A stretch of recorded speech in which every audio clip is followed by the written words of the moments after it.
आज म फाइनली नेपालबाट कतार आएको 20 दिनमा फेरि पनि एउटा छोटो भिडियो बनाउन लागिरहेछु र म चाहिँ आज मेरै रुममा छु, मेरो बुढाकै रुममा भनौँ न।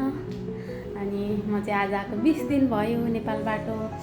अनि धेरै ठाउँ घुम्यो, रमाइलो गरियो, तर भनेको जस्तो सोचेको जस्तो भिडियो फोटो लिन सकिएन किनकि मेरो फोनको क्वालिटी चाहिँ यति लो छ, राम्रो फोन लिन सके छैन। त्यही भएर अलिकति सोचेको जस्तो फोटो भिडियो लिन सकिएन।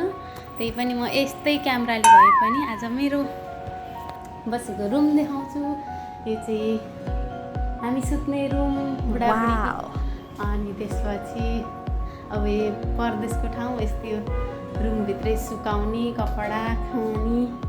अनि यहाँ चाहिँ मैले नेपाली पाराले तरकारीहरू पकाएर, मेरो हस्बेन्ड आउने बेला हुन लाग्नुहुन्छ, त्यही भएर तरकारीहरू पकाएर राखेको छु। भात अनि पाक्न बाँकी हो, त्यो त एकछिनमा पकाउँदा हुन्छ।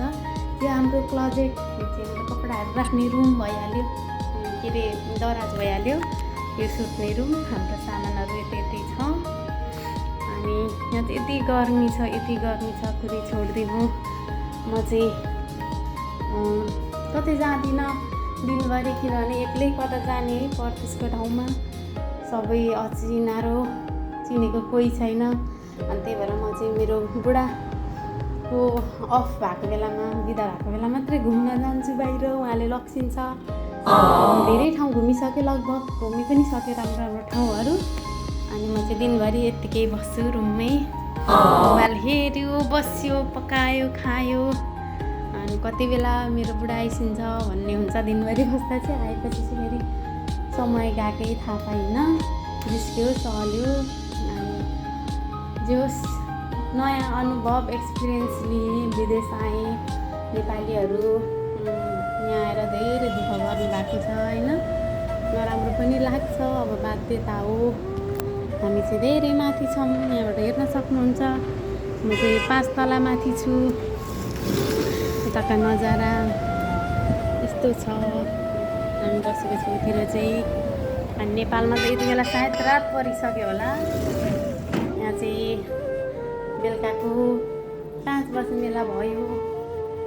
अब मेरो हस्बेन्ड आइसिन्छ, अनि त्यसपछि खाना खाने, सुत्ने, फेरि उहाँको फेरि ड्युटी हुन्छ, बिहानै उठ्नुपर्छ। अलार्म बजायो, अनि उठ्यो, फेरि ड्युटी गयो, फेरि आयो, त्यही हो। अनि बिदाको दिन चाहिँ यस्तो रमाइलो हुन्छ, सँगै बस्न पाइन्छ, घुम्न पाइन्छ, मिठो मिठो खान पाइन्छ दुईजना। उहाँलाई कहिले यहाँबाट मलाई चाहिँ लिएर जानु मन लागिसक्यो, कहिले यो ठाउँबाट चाहिँ छुटकारा पाइसिन्छ नि जस्तो हुन्छ। तर ठाउँ, देश नराम्रो होइन, तर जे भए पनि परदेश भनेको परदेशै हो, आफ्नो देश भनेको आफ्नो देशै हो। जस्तो झुपडी भए पनि, जस्तो भए पनि आफ्नो घर भनेको आफ्नो घरै हो, परिवार भनेको परिवारै हो। त्यही भएर यहाँ जत्तिकै राम्रोसँग बसेर खाए पनि,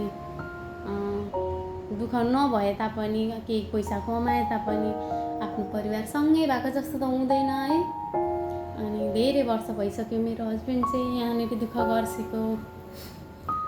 र होप चाँडोभन्दा चाँडो उहाँले यस ठाउँ छोड्न सक्ने हुनुभएको होस्, कमाएर जमाएर होइन। अनि त्यसपछि हामी सँगै यसरी नेपालमा बस्न पाऊँ भन्ने मेरो ठुलो आशा छ। होप हेरौँ अब कति समयसम्म लाग्छ। मैले चाहिँ आफ्नो बुढाको कर्मभूमि कस्तो छ भन्ने लाग्थ्यो। उहाँले त्यो मेरो सपना, हेर्ने सपना सबै पुरा गरिदिन्छु, देखेँ, मन भक्कानिएर आउँछ। म त रोएँ पनि एकचोटि, यस्तो ठाउँमा बसेर दुःख गर्छेको रहेछ। यहाँ केटा मान्छेको मन साँच्चीकै नि एकदमै ढुङ्गाको हुन्छ भन्थ्यो हो रहेछ, कठोर भएरै बस्नुपर्ने रहेछ। किनकि कठोर नभए पनि त हुँदैन रहेछ यहाँनिर त। अनि परिवार छैन, आफन्त छैन, सेल्फिस भएर बाँच्नुपर्ने हुँदो रहेछ। म चाहिँ दुःख नगरे पनि, घुम्न आए पनि उहाँको त्यो दुःखहरू देखेर मलाई चाहिँ पुग्यो। म चाहिँ बस्न सक्दिनँ। र कोही दाजुभाइ दिदीबहिनी चाहिँ नआओस् जस्तै लाग्छ परदेश है।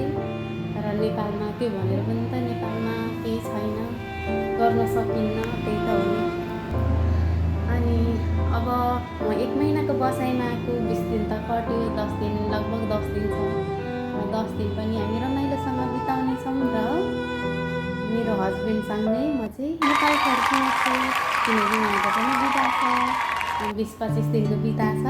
अनि सँगै नेपालमा जानेछौँ, त्यो दिन कुरेर बसिरहेछौँ।